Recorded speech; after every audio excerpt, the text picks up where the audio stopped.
risking head and skin if we're behind the net. There was more Tiger Young Cub excitement on Friday this week with the VFL boys taking on Carlton at Icon Park.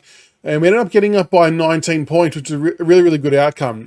For those who watched the game, the Blues were really, really strong early and were probably unlucky not to kick away a little bit. So a little bit of inaccuracy there kept us in at early days. But then the boys settled and really got games back onto their own terms and got the job done at the end, which was really good to see. And it was just nice to have that. You could see the game plan filtering down from AFL level to VFL level. So to have that cohesion and everyone working on the same page, I think is really important for 2025 and beyond. But there were some good signs for some of our younger players, and it's just great to have a bit more depth in some certain areas and a lot of good things to look forward to over the next coming years as well. Liam Fawcett kicked 3 goals, took some good marks, and one of his goals was actually a 45-metre check side, would you believe, on the run. I couldn't believe he even attempted it, but it went in nonetheless. What I liked about him is when the ball hit the ground level, he was actually working really hard there as well. There's a few times he was running quite fast and was just bashing and crashing his way through. But yeah, to get on the end of 3 goals, I think it felt like it was really good reward for his effort. And with Tom Lynch currently suspended for a week, which maybe we appeal and gets overturned, I'm not too sure. But let's say it holds up and stands as 1 week, then someone like Liam Fawcett's going to definitely be putting his hand up to come in to play that forward role, even though he's obviously fairly inexperienced. He showed some really, really good signs, and I think he would probably be the next in line. Samson Ryan kicked 3 goals as well.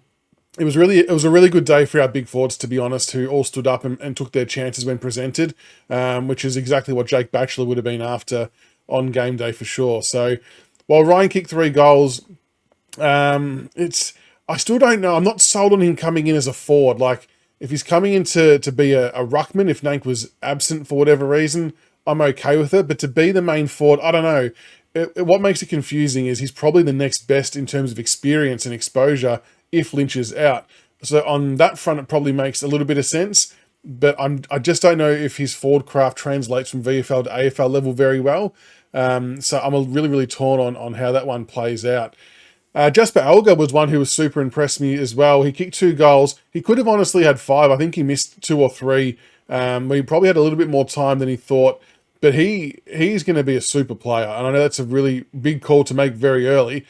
I just don't understand how he can't not make it. He plays a lot taller than what he is. He's very clean at ground level. Doesn't mind the physicality in terms of body contact and marking contest. Reads the flight really well and has great goal sense. So, look, I'm not expecting him to come in this week because it's going to be pretty hard to dislodge someone from the team that just beat the Blues by 13 points, of course.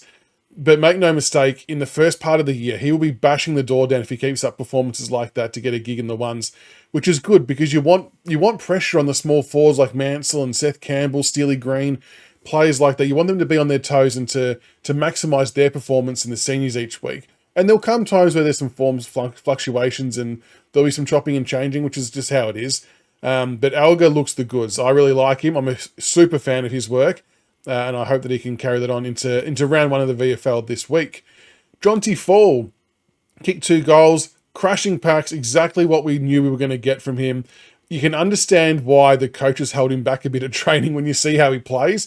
He's just an animal. There's no other way to really describe it. It's see ball, get ball, and he may not mark it every time, but by God, if he doesn't mark it, he's smashing the bloke in front of him, bringing it to ground, which is exactly what Harry Armstrong's doing as well at AFL level. So the fact we've now got 2 forwards with that same type of mentality is so helpful. It's really going to help us win games and stay in games for longer by simply just not allowing opposition to intercept mark all the time. I can't understate how much that's going to be worth to us. It's huge. But what I liked about Jonty as well is some of the grabs he was taking were really clean 1 grab marks. He's a powerful unit, nice kick of the ball, and that's his first real hit out given he's coming back from the back injury. So no doubt we'll keep easing him into it, but don't be surprised if Harry Armstrong gets a 4 or 5 week block. Then maybe they rest him and bring Jonty Fall in once he's up to speed, see what he's got. I think they might chop and change between those two throughout the course of the year, but he's definitely someone I'm excited about, and you can sort of see why the club was very bullish on him and taking him as early as they did.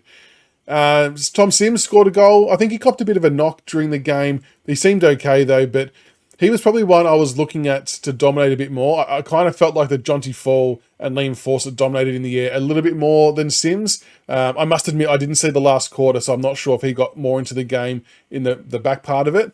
But he's still showing some really good signs. And when you hear Uze talk about him, it almost actually sounds like that in Uze and maybe the match committee's mind, that maybe Sims is further up the pecking order than some of these other guys. So, look, potentially, maybe Sims is a smoky to come in, simply for backup ruck duties as well, because as we saw against the Blues, I'm not a massive fan of Jacob Bauer going into the ruck. I don't think it works. He's too small, both in size, like weight size, and in height.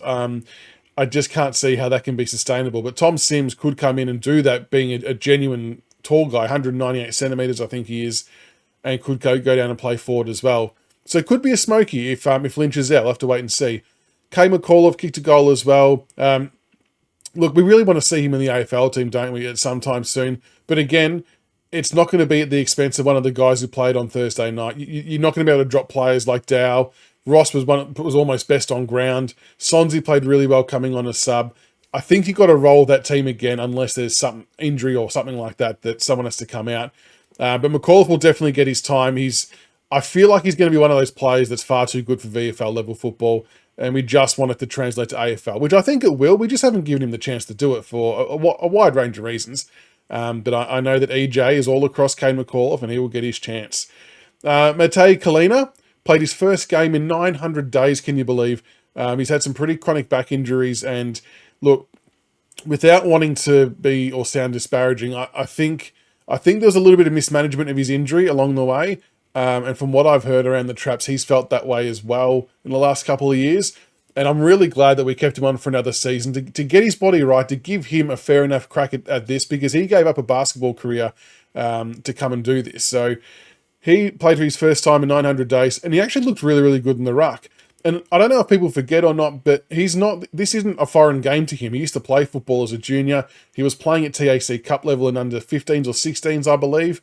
So he knows what he's doing. It's not like he's never played footy before, like a Mason Cox, for example. Moves really well at ground level. He was actually bending down quite well to pick up the ball and dish off some releasing handballs. Puts his body on the line. He's a massive unit. I think he's 213 centimetres. And that's going to give our midfield in the VFL some great use of the ball. Partner him with Oliver Hayes-Brown, who's another tall unit. I think he's, 208 or 209 centimetres. That's a pretty good ruck combo. It's only got Samson Ryan in there as well. So we're pretty good for rucks at that level. What we're looking for, though, is one of them to try and step up to that next level. Nanks obviously getting towards the end of his career while still having amazing output and shot the lights out against the Blues. So I don't want to take away from that whatsoever. But I'm talking more for 2 years' time potentially. It'd be unbelievable if someone like Kalina could come on and be a solid ruckman for us. Maybe it's a long shot. He's a category B rookie, so it's a bit of a project player. But he's got some good signs. I'm glad to see him back on the park, and I want to see more of him in the VFL. Caleb Smith, nice ball movement off the back half. He's someone who I think is going to play some AFL football this year. Again, competing with guys like Trezise, competing with like Tom Brown, even Luke Trainer, who all had really, really solid games against the Blues. So he'll have to wait another week or two, I guess. But his effectiveness with ball and his ability to hit his targets, I think he's going to be very handy at AFL level. So I won't be at all shocked to see him play in the seniors at some point of the year. And finally, Maurice Rioli Jr. I don't know what the disposal numbers were for the game. I don't think he had a ton of the ball, but he never really does. It's not kind of his job.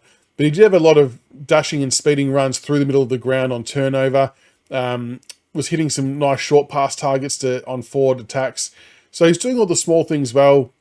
He was probably close to playing in the AFL. But again, when you've got Steely Green, Seth Campbell, and Ryan Mansell doing what they're doing, he's going to have to force his way in. And I think he can. I really do think he can. But he's going to have to put together some consistent performances to warrant the selection now, which is a good thing. It's a really good problem to have. But there you go. That is the VFL wrap-up. So that was their last preseason game. I'm pretty sure the first game starts this week. And look, it's just going to be exciting. Like, we've got these draftees playing in there, and they look really good, and they complement the VFL players really, really well. So looking forward to seeing how they go. I'm sure there's going to be plenty of eyes on our VFL team this year. And hopefully these guys can keep doing what they're doing to bang on the door and put some pressure on the ones in the seniors for a spot. But make sure you like and subscribe for more Richmond content, and I'll see you for the next one. Go Tigers!